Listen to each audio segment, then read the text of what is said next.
অন্নদা, ও অন্নদা রে, ওট ওট, তুই তো আমায় চিনতেই ফেলে দিলি রে, চিনতেই ফেলে দিলি। ওট রে, ওট ওট। কি হলো? আমি কিন্তু চাকরি ছাড়ব না, আমাকে চাকরি ছাড়তে বলো না। দুঃশালা, চাকরি করবি কিনা? চাকরি করলে মনুষ্যত্ব চলে যায়। পরের গোলামি করলে স্বাধীনতা হারাতে হয়, বুঝলি? আর স্বাধীনতা হারালে সাধনা করবি কেমন করে? না না, আমি তোমার কোনো কথা শুনবো না। তোমার 2-3 রকমের কথা বলার অভ্যেস। তুমি চোরকে বলবে চুরি করতে, আবার গৃহস্থকে বলবে সজাগ থাকতে। আমি কোনো কথা শুনবো না, তোমাকে আমি বুঝে গেছি। ঘোড়ার ডিম বুঝেছিস না? ঘোড়ার ডিম বুঝেছিস? তা কখন চাকরি করবি শুনি?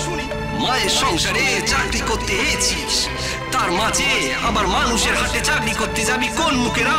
তাহলে তোর ফাইন হয়ে যাবে, পেনশন আটকে যাবে।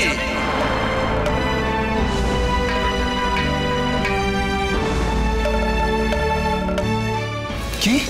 হ্যাঁ রে পাগলা, সর্বস্ব যে মায়ের পায়ে শোভেছে, তার আবার চাকরি কিরা? হ্যাঁ, সেই তো সেই ঘুরে ফিরে কামিনী কাঞ্চনেরই সাধনা।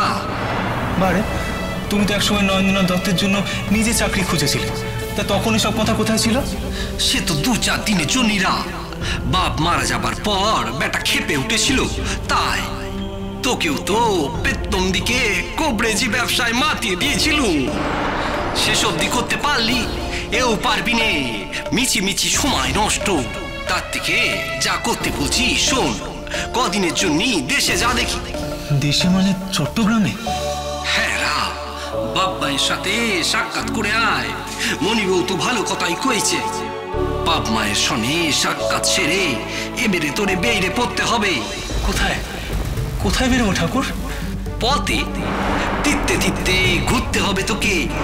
যেতে হবে ওই নক্ষঞ্জোলা, সেখানে যে আমি তোর জন্য বসে আছি রা। লক্ষণঝোলা? সেটা কোথায়? আমি তো চিনি না। চিনিস নে? তা চিনে নেবি। আদ্দামাকে কি চিনতিস? চিনে তো নিয়েছিলিস। তেমনি ভাবে নক্ষঞ্জোলার পথও চিনে নিবি। বাম্মাকে পেননাম করে তাদের অনুমতি নে, বেইরে পর আর পা ঘষিস নে। মায়ের মন্দির যদি তৈরি করতে হয়, তাহলে লরেনের ভাবনার মতো শিক্ষের বিকাশ ঘটিয়ে আশ্রম প্রতিষ্ঠা কর।